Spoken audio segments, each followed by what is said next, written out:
Sony faces a major Venom problem after Morbius set up the Sinister Six. As franchise strategies go, Sony's Spider-Man universe isn't the easiest to decipher. Intentions to make a Sinister Six movie first became apparent during The Amazing Spider-Man 2, but as Andrew Garfield's superhero career fell harder than Gwen Stacy, any supervillain team-up plans received a one-way ticket onto Sony's back burner. A deal with Marvel saw Tom Holland take over Spider-Man duties in the MCU, leaving Sony to focus on its roster of licensed Marvel villains instead. In exchange for continued use of Tom Holland, Kevin Feige let Sony play in the MCU's backyard, or a small corner of it, at least.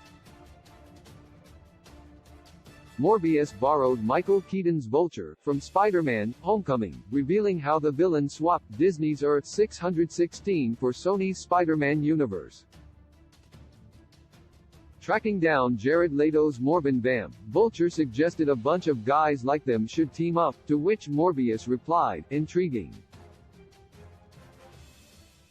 This scene breathes new life into Sony's old Sinister Six plans, and looking at the studio's upcoming slate, other slots could be occupied by Aaron Taylor Johnson's Kraven the Hunter and Bad Bunny's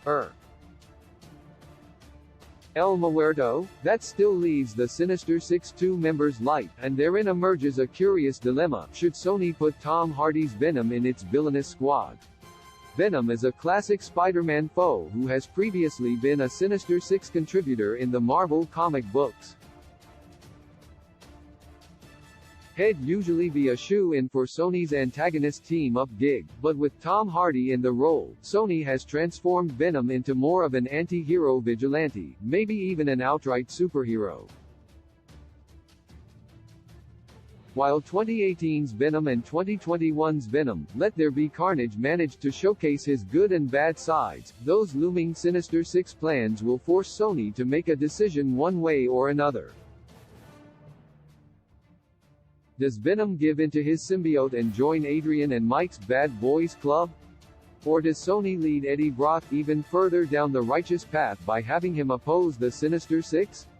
Why Tom Hardy's Venom shouldn't join Sony's Sinister Six, breaking Spider-Man status quo. Tom Hardy's Venom should involve himself in any upcoming Sinister Six shenanigans.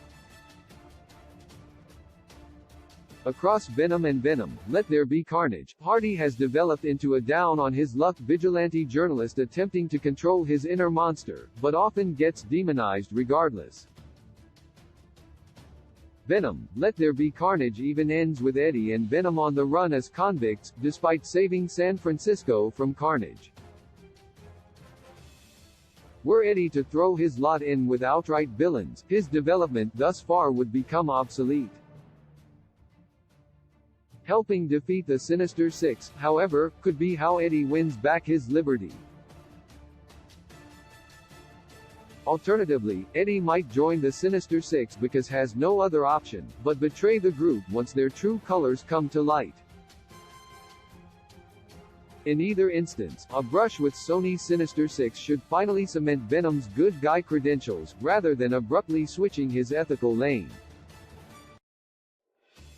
Pitting Tom Hardy's Venom against the Sinister Six group teased by Morbius would also help Sony's Spider-Man universe coexist with the MCU. Although Hardy's Spider-Man: No Way Home cameo was something of a non-event, a piece of Venom is now sliding around the MCU seeking a host. Given how the MCU typically adapts comic book canon, this symbiote chunk will likely become a darker, corrupting force, not a lovable, goofy monster who does buddy comedy with its host. If the big screen is destined to have two versions of Venom occupying different superhero franchises, it makes sense that Sony's be an affable antihero, and the MCU's become a vicious villain, rather than both characters peddling the same middle ground. Key release dates: Kraven the Hunter release date, the 13th of January 2023.